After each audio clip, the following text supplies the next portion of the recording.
Então, compartilhe este vídeo. Nós vamos falar de uma doutrina que talvez muitas pessoas ou poucas pessoas entendem ou não compreendem essa doutrina, que se chama doutrina da graça ou da eleição, certo? Por quê? Nós sabemos que a palavra eleição, se você for pegar, difundir ou procurar saber muito a fundo esta palavra eleição, você vai saber que ela tem um sentido muito profundo nas Escrituras. Porque, naturalmente, se uma pessoa é eleita entre vários candidatos, né? Quando chega a época de candidatos a prefeitos, candidatos a presidente, a deputados, a vereadores, e naturalmente, esses deputados, vários deles em torno, acho que eu não sei mais ou menos, não tenho uma ideia, mas acredito que um número muito grande de pessoas se candidatam para ser eleitos. É evidente que todos estão no coração e fazem tudo, se esforçam para ser eleitos, mas somente alguns são eleitos, não é? Somente uma pessoa é eleita presidente, somente uma pessoa é eleito a governador ou prefeito, né? Então, naturalmente, todos esses... Então, a eleição, ela está aí. Então, quero falar de uma eleição, não estou falando de uma eleição passageira, que é a eleição que nós presenciamos. Eu quero falar de uma eleição eterna. De uma eleição eterna. Então, lá em Efésios, capítulo 1, o versículo 4 diz que nós fomos escolhidos, isto é, eleito desde a fundação do mundo, eleito para ser santo, irrepreensível perante Ele. Então nós somos eleitos para realmente, né, para viver uma vida de santidade, isto é, a nossa eleição não nos dá o direito de vivermos em pecado. A nossa eleição, ela nos chama para a santidade. Então, a eleição, que palavra abençoada, que doutrina gloriosa. Quem não se regozija ao saber que foi escolhido para uma grande bênção? Será que você compreende perfeitamente o quanto é maravilhoso esta escolha na sua vida, que Deus te escolheu, te separou para viver eternamente na presença dEle? Não é? A eleição é para a salvação. A maior de todas as bênçãos na vida de uma pessoa, e é estranho dizer que é uma verdade que muitas vezes é negligenciada, mesmo por muitos que se dizem crer nela. Outros têm um sentimento de repulsa à simples menção desta verdade revelada na Bíblia, que honra a Deus e que torna o homem mais humilde. Esponjo, ele disse uma certa vez, parece haver um preconceito arraigado na mente humana contra esta doutrina. Embora a maioria das pessoas das outras doutrinas seja recebida por crentes professos, algumas com cuidado, outras até com prazer, parece que é mais comumente e negligenciada e rejeitada é a doutrina da eleição. Se isto era no tempo de Esponjo, quanto mais é nos nossos dias de hoje. Com respeito a esta doutrina, há um abandono alarmante da fé de nossos antepassados, principalmente evangélicos. E por falar nesse artigo de nossa fé, não é? Nós evangélicos chegaram a um ponto de ter pelo menos 2 credos, um calvinista e outro arminiano. Mas há alguns que amam a doutrina da eleição. Para eles, ela é a base profunda sobre a qual as outras doutrinas da redenção humana são colocadas. E a amam o bastante para pregá-la, mesmo em fase a críticas e também perseguição. E preferem resignar a seus púlpitos do que ficarem calados sobre este princípio precioso da fé, uma vez entregue para todos os santos, para todos aqueles que amam a palavra de Deus. Verdade? E cada homem é um arminiano por natureza. É preciso que o trabalho regenerador do Espírito Santo e da palavra de Deus, ensinada pelo Espírito, faça a uma pessoa amar a doutrina da eleição. Como é profundamente importante que os crentes a aprendam, para isso devemos conhecer a sabedoria superior de Deus, cujos pensamentos não são os nossos pensamentos. O que Deus pensa não é aquilo que nós pensamos. A Bíblia foi dada para corrigir nosso modo de pensar. O arrependimento é uma mudança de mente como resultado de uma mudança no modo de pensar. Não podemos ir à Bíblia como críticos, ela é que nos critica. Não podemos ir à Bíblia como se fossem infalíveis, como nós se fôssemos infalíveis. Mas pela graça podemos ir humildemente. Que Deus dê graça a cada ouvinte agora, para que possamos ter uma atitude de coração certa diante de Deus. A evidência mais real de uma pessoa é salva é a atitude certa que ela tem em relação à palavra de Deus. Cada pessoa, cada ouvinte, deixe que o escritor avise contra fazer pouco ou qualquer outra doutrina da Bíblia. As doutrinas da graça, ela tem encontrado expressão em 2 sistemas de teologias, conhecido comumente como calvinismo e como arminianismo. Esses 2 sistemas não receberam o nome de seus fundadores, mas foram eles que os popularizaram.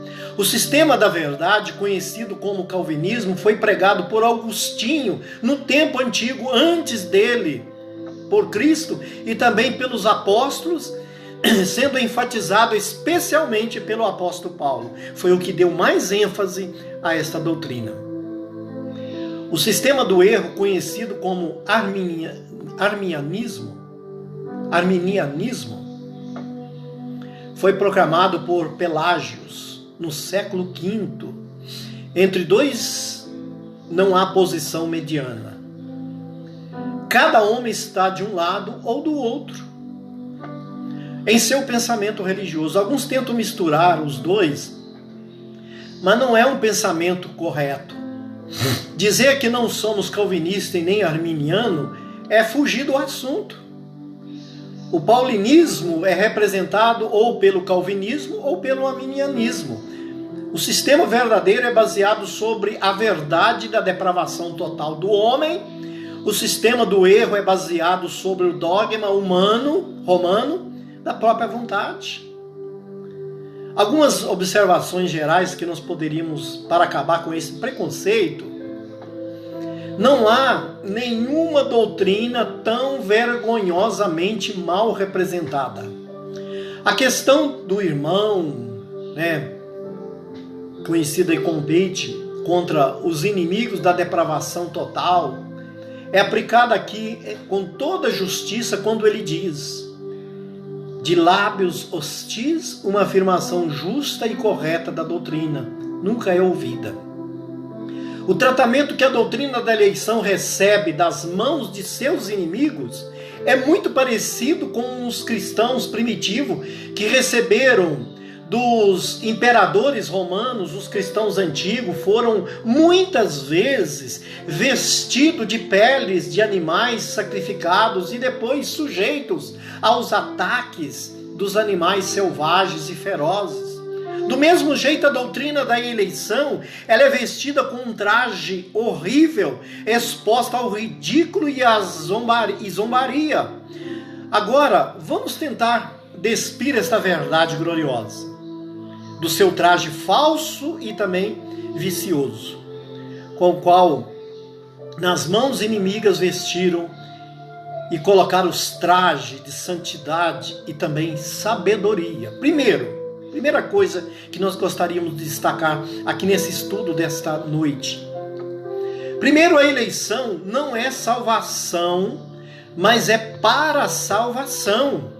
Pois que o que Israel buscava não alcançou, mas os eleitos alcançaram, e os outros foram endurecidos, conforme Romanos capítulo 11, versículo 7. Lá diz: por vos ter Deus elegido desde o princípio para a salvação. Em 2 Tessalonicenses capítulo 2, versículo 13, diz: então, se o eleito obtém a salvação, e a eleição é para a salvação, ela deve proceder à salvação. Os homens são salvos quando creem em Cristo, mas não quando são eleitos. Roosevelt, né? Não foi um presidente quando foi eleito, mas foi quando foi empossado.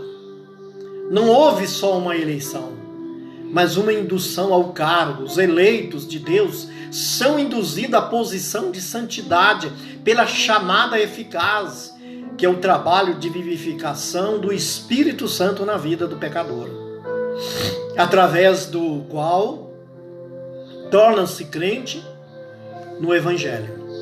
Segundo ponto que eu gostaria de destacar: a eleição não é a causa de ninguém ir para o inferno, porque a eleição é para a salvação. Também a eleição não é responsável pela perdição dos pecadores. O pecado é que manda os homens para o inferno, é o pecado. Ele é responsável da perdição de muitas pessoas. E todos os homens são pecadores por natureza e prática. Totalmente pecadores, a parte da eleição ou não, isso não quer dizer porque a eleição é para a salvação e que não é eleição, é para a perdição, o pecado. O pecado é o elemento que condena na vida do homem. A eleição, ela não prejudica ninguém. A eleição, ela não traz prejuízo para ninguém. Muito pelo contrário, ela está presente, não é, na vida da pessoa. Em terceiro ponto que eu gostaria de destacar, a eleição pertence ao sistema da graça. Nos dias de Paulo houve um remanescente entre os judeus que foi salvo de acordo com a eleição da graça, de acordo com o que está lá em Romanos capítulo 11, versículo 5. A atitude dos homens em relação à eleição é o teste final de sua crença na graça. Aqueles que se opõem à eleição não podem consistentemente proclamar que creem na salvação pela graça. Isto é, visto nos credos da cristandade, as denominações que creem na salvação pelas obras, que não dão lugar à doutrina da eleição, e suas confissões de fé, os que creem na salvação pela graça, a parte do mérito humano, não falham em incluir a eleição em seu credo escrito. Um grupo é encabeçado aí pelos romanos, a igreja romana, outros, por alguns grupos evangélicos. Não é verdade? Então, em quarto, que eu gostaria de destacar, a eleição não impede a salvação de ninguém que queira ser salvo. Mas é preciso fazer uma distinção entre um simples desejo de se escapar do inferno e o desejo de ser salvo do pecado. O desejo de ser salvo do inferno é natural. Ninguém quer ficar queimando por toda a vida no inferno. O desejo de ser salvo do pecado é espiritual. e é o resultado da obra convincente do Espírito Santo na vida do pecador. E a graça eficaz de Deus é a mãe desse desejo. Representar a eleição dizendo que Deus prepara um banquete do Evangelho e o homem chega à mesa faminto pelo pão da vida, mas Deus diz, não, isso não é para você, pois não é um dos meus eleitos, é representar mal a santa doutrina. Aqui está a verdade. Deus preparou um banquete, mas o fato é que ninguém quer vir à mesa. E todos a um começam, não é? Todos a uma começam a excusar-se, começam a se dar as suas desculpas. E Deus sabia como a natureza caída ia agir. E Ele não perdeu a chance de sua mesa ficasse completa. Por isso diz aos seus servos que saísse e os compelisse a vir. Nós vemos isso lá em Lucas, capítulo 14, verso 23. Se não fosse pela obra redentora de Cristo, não haveria nenhum banquete do Evangelho. Se não fosse pela obra compulsória do Espírito Santo, não haveria nenhum convidado à mesa. Um simples convite não traz ninguém à mesa. Em quinto, a eleição significa que o destino dos homens está nas mãos de Deus. O destino dos homens está na mão de Deus. Muitos de nós consideramos como um axioma, né? A afirmação de que o destino de cada homem está em suas próprias mãos. Mas isso é negar o teor inteiro das Escrituras. Em nenhum momento o destino dos santos está em suas mãos, nem antes nem depois de salvo. Meu destino estava em minhas próprias mãos antes da minha salvação? Se tivesse eu me regenerei e ressuscitei pelo meu próprio poder de um estado de pecado e morte, sou meu próprio benfeitor, não tenho que agradecer a ninguém a não ser a mim mesmo por estar vivo e salvo? Que tal pensamento pereça? A Bíblia diz, pela graça de Deus, eu sou o que sou. Pela graça de Deus, eu sou o que sou. Meu destino está nas minhas próprias mãos agora? Então vou me manter salvo ou perder a minha salvação? Mas a Bíblia diz que somos guardados pelo poder de Deus através da fé. Nós somos guardados pelo poder de Deus através, conforme 1 Pedro, capítulo 1, verso 15, Salmo 37, 28, João 10, verso 27 e 29, Filipenses, capítulo 1, verso 6, Hebreus, capítulo 13, versículo 5. Se meu destino não estiver seguro em minhas mãos depois da salvação, então como poderia imaginá-lo salvo em minhas próprias mãos antes da minha convenção? O santo morre, o seu corpo é sepultado e se torna pó. O destino dele está ainda em suas mãos? É uma pergunta. Se estiver, que esperança tem de sair do túmulo com um corpo imortal, incorruptível? Ninguém, mas ninguém mesmo, tem seu destino em suas mãos, em suas próprias mãos. Tal teoria de destino dos santos, ou já esteve em suas mãos, é contrária à própria lei da natureza. Implica que a água pode subir acima do nível de sua fonte, que o homem pode erguer-se até o sótão e pelo cadastro do sapato, que o etíope pode mudar a sua cor, o leopardo pode tirar as suas manchas, que a morte pode gerar a vida, que a evolução é verdade e que Deus é mentiroso. A teoria que destino de alguém está nas suas mãos gera autoconfiança, justiça própria. A crença de que o destino está nas mãos de Deus gera uma autoabnegação e fé em Deus. Em sexto, a eleição permanece firme ou cai com a doutrina da soberania de Deus e depravação do homem. Se Deus é soberano e o homem é depravado, então segue-se uma consequência natural, que alguns serão salvos ou ninguém será salvo, ou todos serão salvos. Os resultados práticos da eleição são que alguns, sim, muitos serão salvos. A eleição não é um plano para salvar só um simples bocadinho de gente. Cristo deu-se como resgate por muitos. Nós vemos lá em Mateus capítulo 20, verso 28. Apocalipse 5, verso 9. A soberania de Deus envolve seu prazer. João 5, verso 21, Mateus 11, verso 25, graças te dou, Pai, porque ocultaste essas coisas aos sábios, aos entendidos. O seu poder, lá em Jó também fala a respeito disso, Jó 23, verso 13, Jeremias 32, versículo 37, Mateus 19, 26, lá em Romanos 8, 18, fala da sua misericórdia. Tudo isso, todos esses textos provam que a nossa eleição, ela depende de Deus.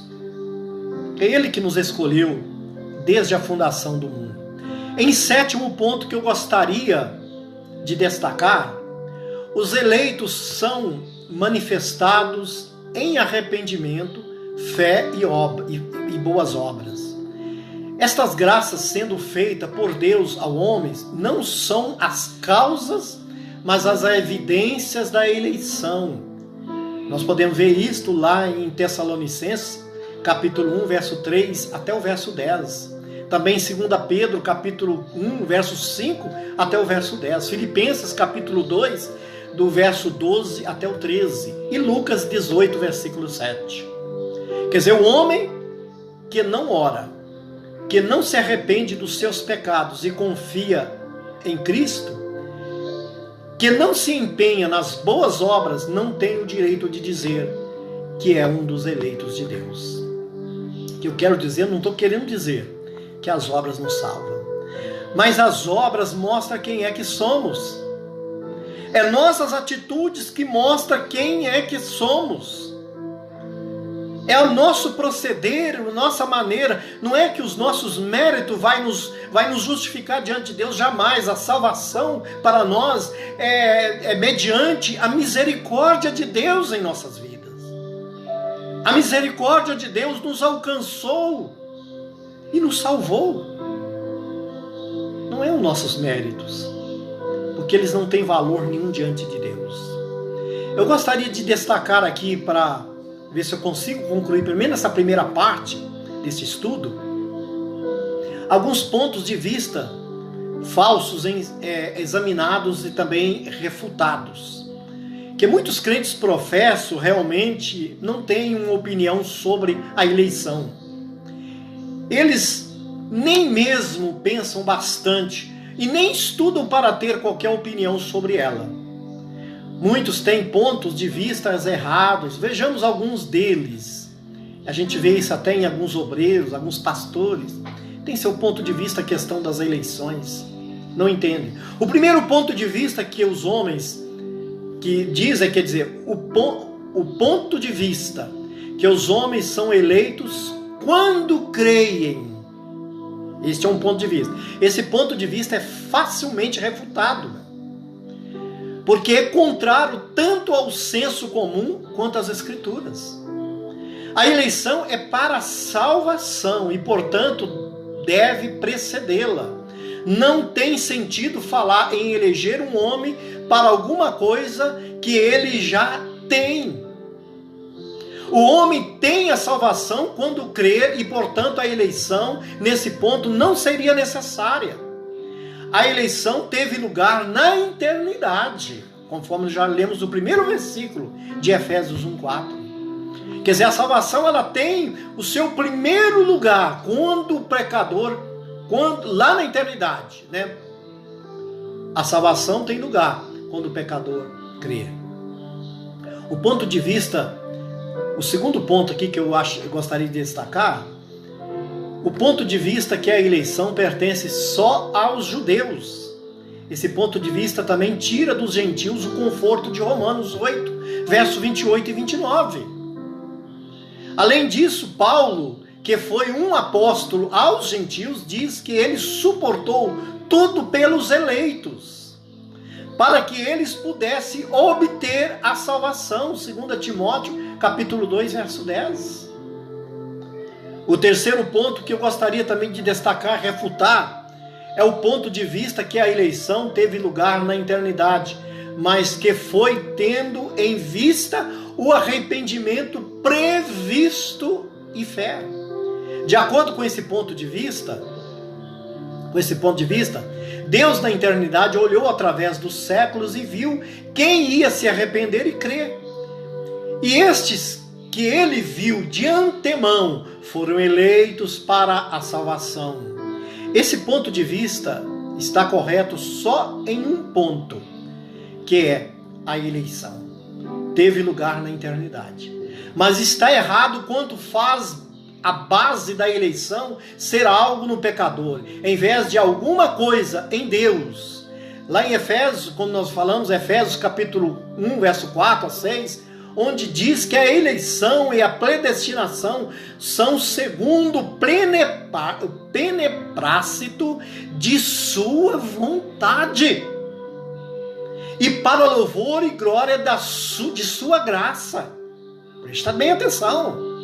Leia esses textos de Efésios capítulo 1, 4 até o versículo 6.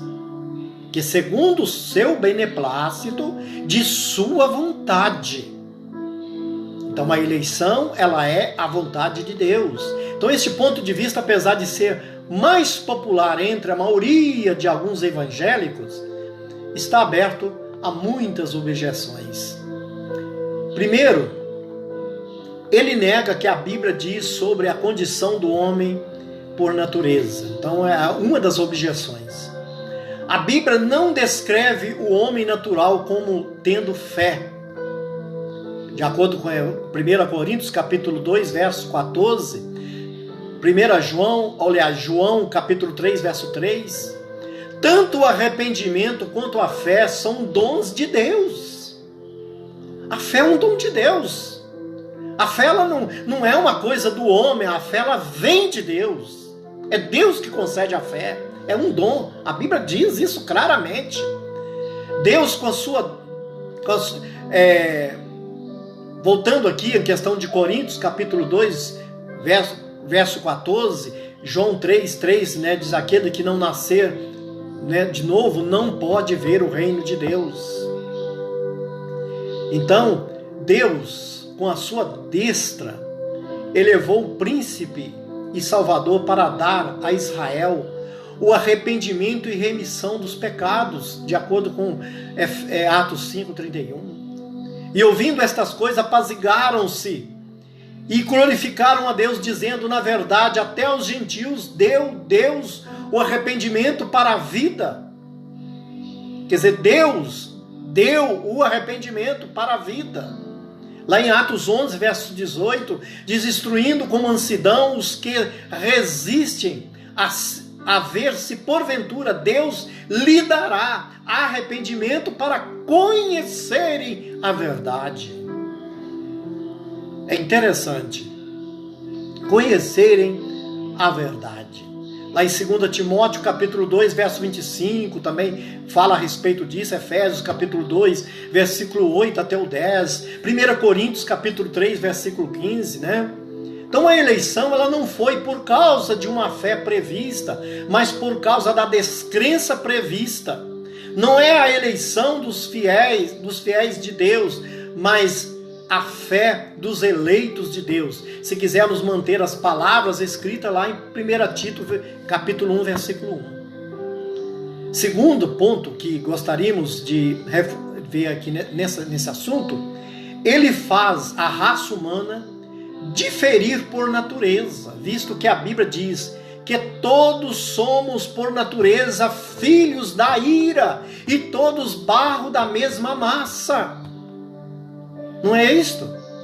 Examine sua Bíblia lá em Efésios capítulo 2, verso 3, Romanos 9, verso 21. Os homens não são diferentes quanto ao novo nascimento, de acordo com João 3,6. Em terceiro, ele perverte o significado, quer dizer, essa ideia, ele perverte o significado das escrituras da palavra pré-conhecimento. Esta palavra, como está na Bíblia, significa mais do que conhecimento sobre pessoas, é o conhecimento das pessoas. Em Romanos capítulo 8, verso 29 até o 30, os conhecidos são predestinados à imagem de Cristo e são chamados justificado e glorificado. Em 1 Pedro capítulo 1, verso 2, a palavra para presciência é a mesma para conhecido. No 20º versículo do mesmo capítulo, onde o significado não pode ser conhecimento sobre Cristo, o conhecimento de Deus sobre as pessoas não tem limites. Ao passo que seu conhecimento de pessoas é limitado aos que são realmente salvos e glorificados. Em quarto, ele está aberto também à objeção mais forte que pode ser feita contra o ponto de vista da Bíblia. Sempre se pergunta: se certos homens são eleitos e salvos, então o que adianta pregar aos que não são eleitos? Com igual propriedade pode perguntar: se Deus sabe quem vai se arrepender e crer, então por que pregar aqueles que, de acordo com seu conhecimento, não vão se arrepender e nem crer? Será que alguns que ele sabia que não se arrependeriam nem creriam, vão se arrepender e crer? Se for assim, ele previu uma mentira. Esta é a fraqueza de muitas missões modernas. Ela está baseada na compaixão pelo perdido e não na obediência ao mandamento de Deus. A inspiração das missões é feita para depender do resultado prático do esforço missionário e não do prazer de fazer a vontade de Deus. É o princípio de fazer uma coisa porque os resultados não satisfazem. Se somos fiéis, se Deus se agradará com os nossos esforços, mesmo sem resultado, pensa em 1 Coríntios capítulo 2, verso 15 a 16. A eleição precedente, a convenção deles é conhecida só a Deus.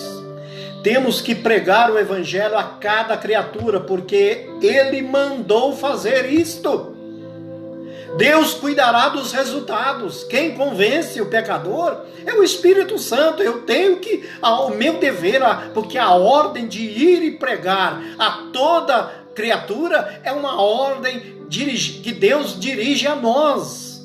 Todos nós, não só os pastores, missionários, mas todos têm que pregar o Evangelho.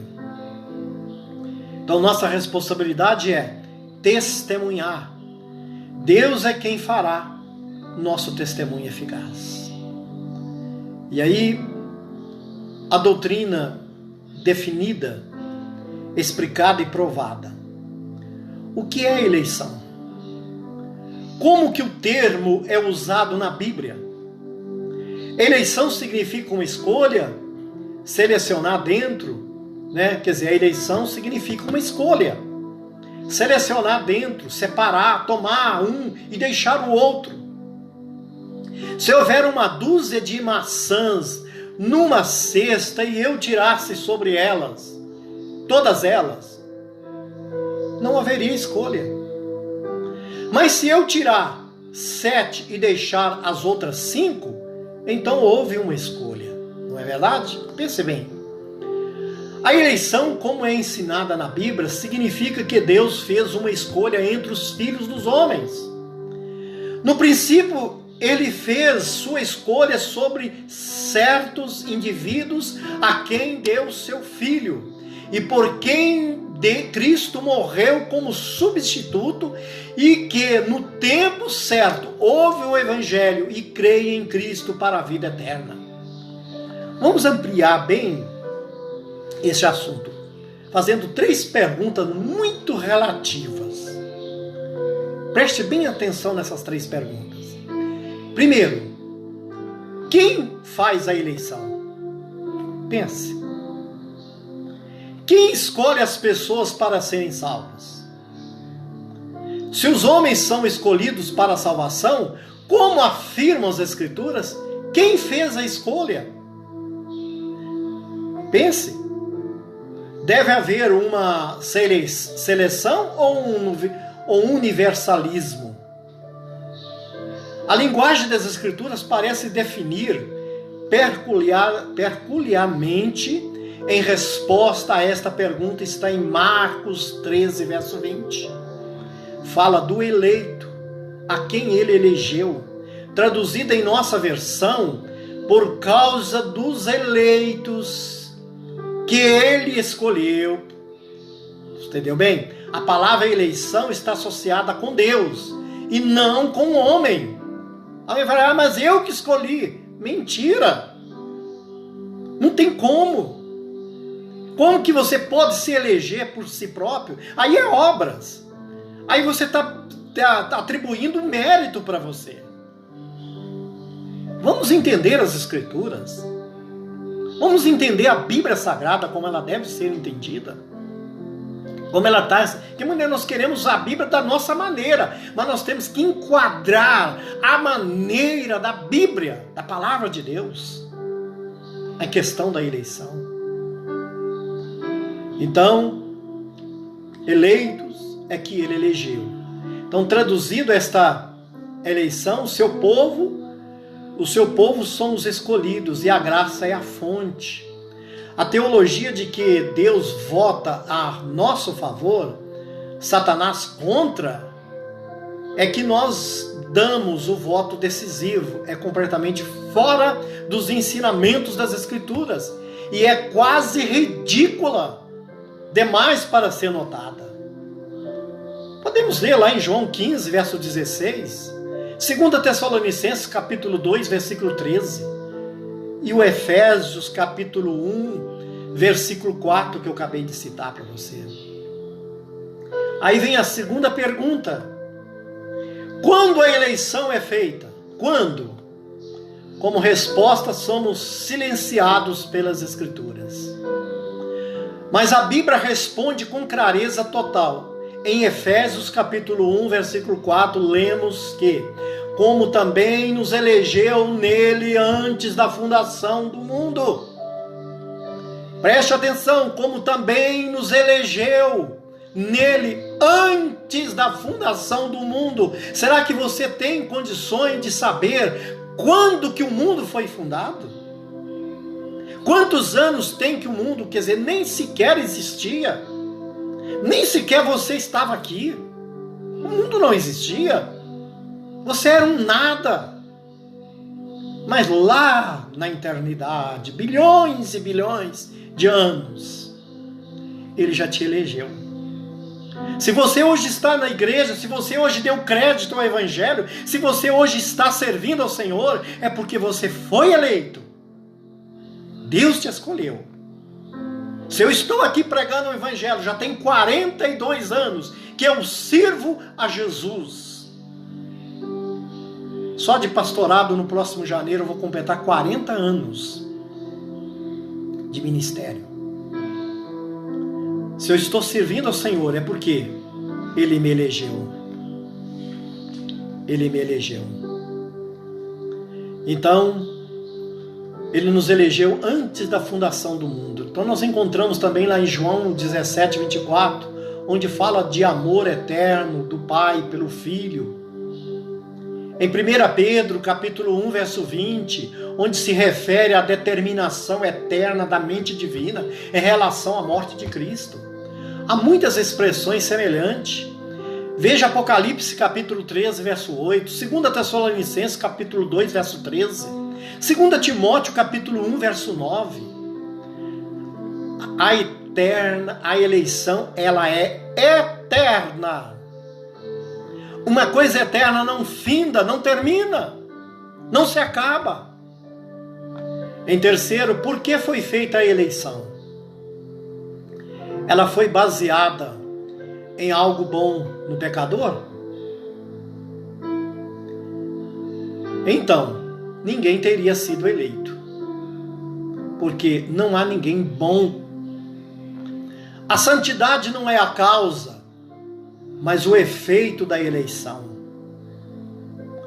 Fomos escolhidos não porque fôssemos santos, mas para que fôssemos santos. Eu não fui escolhido porque eu era santo, não. Eu era pecador, depravado. Né? De acordo com alguém fala assim, mas as pessoas que se diz que é eleito, que é salvo, mas continuam no pecado, nunca foi salvo. Porque o que é verdadeiramente chamado, ele não vive no pecado. Ele não vive pecando. No pecado, quer dizer, existe uma diferença entre quem vive no pecado e quem peca. Pecar nós pecamos, mas arrependemos. Nós podemos cair, mas não ficamos prostrados. Porque Deus não nos deixa prostrado. Aleluias. Então, como já vimos antes, a eleição não foi feita tendo em vista o arrependimento e fé previstos. A eleição é a causa de arrependimento e fé, e não o efeito destas graças. Quer que eu repita? A eleição é a causa de arrependimento e fé, e não o efeito dessas causas. Dizer que Deus escolheu homens para a salvação porque viu que eles se arrependeriam, creriam e seriam salvos, é atribuir tolices ao Deus que nós servimos. Infinitamente sábio. É um Deus infinitamente sábio, sabe o que está se fazendo. É como se o presidente assinasse um decreto que o sol deveria nascer amanhã. Que isso? Porque ele previu que nascerá. Ou como que um escultor, né, escolhesse um pedaço de mármore, porque previu que ele se transformaria na imagem desejada por ele. Desafiamos qualquer arminiano a fazer essas perguntas e conseguir a resposta dentro das Escrituras. Eu desafio qualquer teólogo, por mais teólogo que você tem, por mais doutorado que você tem, duvido. Você não vai achar um amparo nas Escrituras sagradas as suas teses. Outra coisa que eu gostaria de destacar, nós estamos com alguns minutos para encerrar, o assunto aqui está tão gostoso que eu não estou conseguindo parar. Eu acredito que o ouvinte que está nos ouvindo deve estar gostando também. Então, como foi feito? Então, algumas objeções consideradas e respondidas.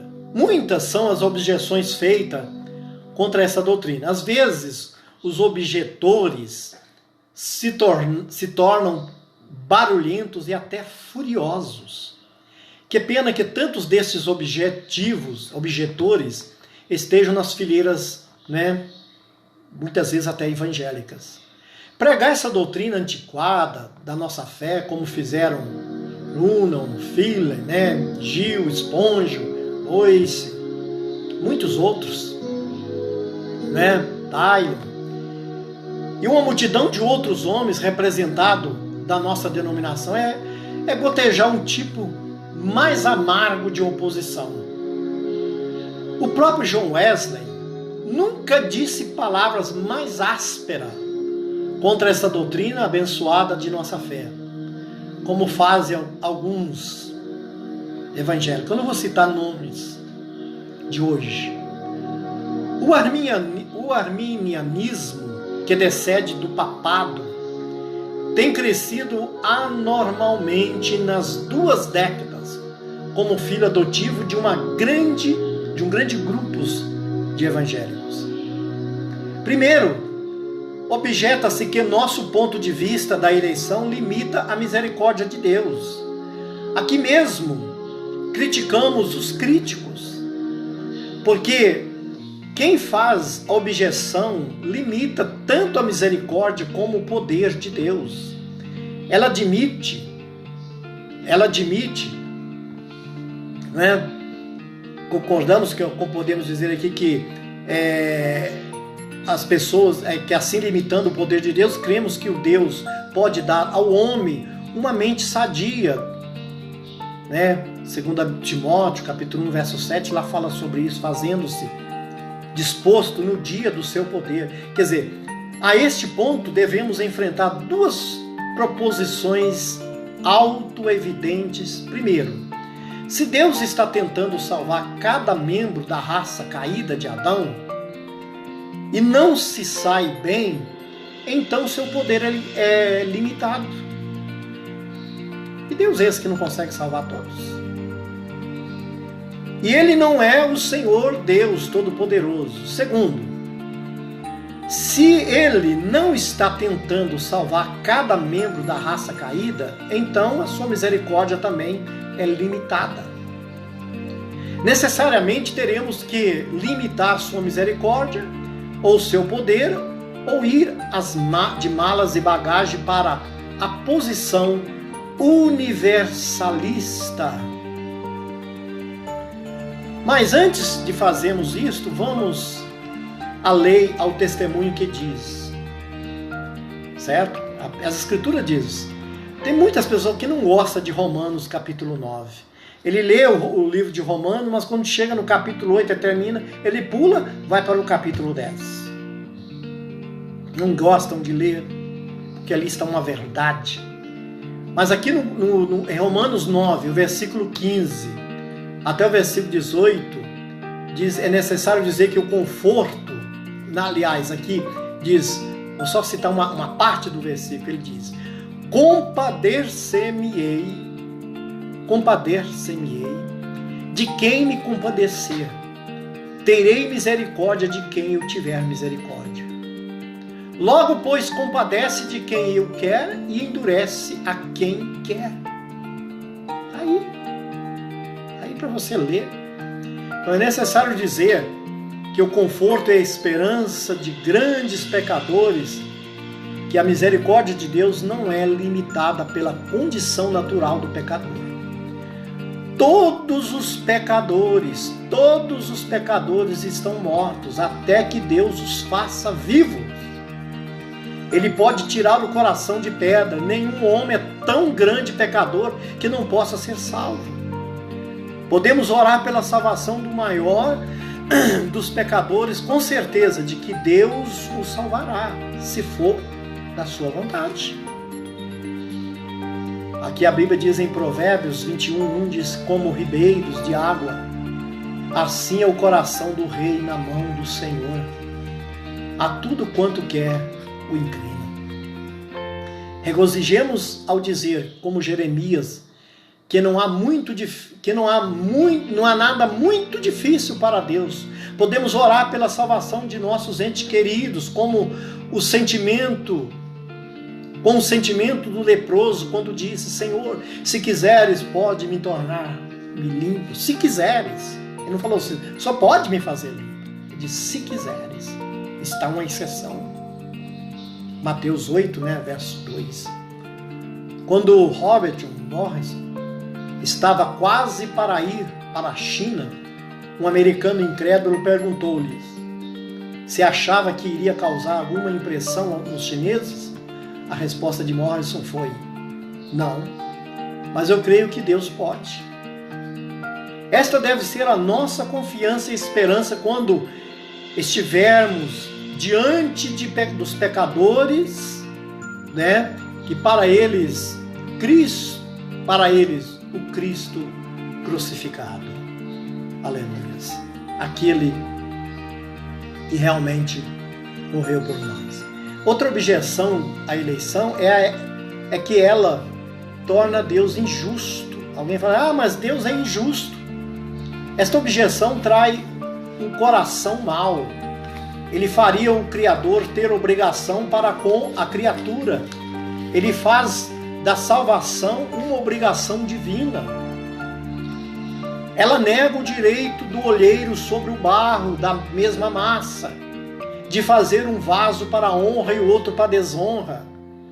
Pela mesma igualdade, de raciocínio, ela faz o governador de um estado soberano injusto ao perdoar um ou mais homens, a menos que esvazie a prisão ou solte todos os prisioneiros. Nesse ponto de vista, a eleição está em harmonia com até mesmo os arminianos dizem ser próprio Deus e justo para um governador humano. Todos podem ver um governador, ao perdoar alguns homens, não prejudica os outros que não são perdoados. Os que são perdoados não estão na prisão porque o governador recusou-lhe a perdoar, mas porque eram culpados de um crime contra o Estado. Será que Deus não merece tanta soberania quanto o governador de um Estado? A salvação com o perdão é algo não merecido. Se fosse merecido, então Deus seria injusto. Se não a desse a todos os homens, a salvação não é um assunto de justiça, mas de misericórdia. Não foi o atributo de justiça que levou Deus a providenciar a salvação, mas o atributo da misericórdia. A justiça é simplesmente cada homem recebe o que merece. Os que vão para o inferno não vão culpar ninguém, a não ser eles mesmos, enquanto que os que vão para o céu não vão louvar a ninguém, a não ser a Deus. Romanos capítulo 9, verso 22 até o verso 23. Depois eu vou falar da terceira objeção aqui.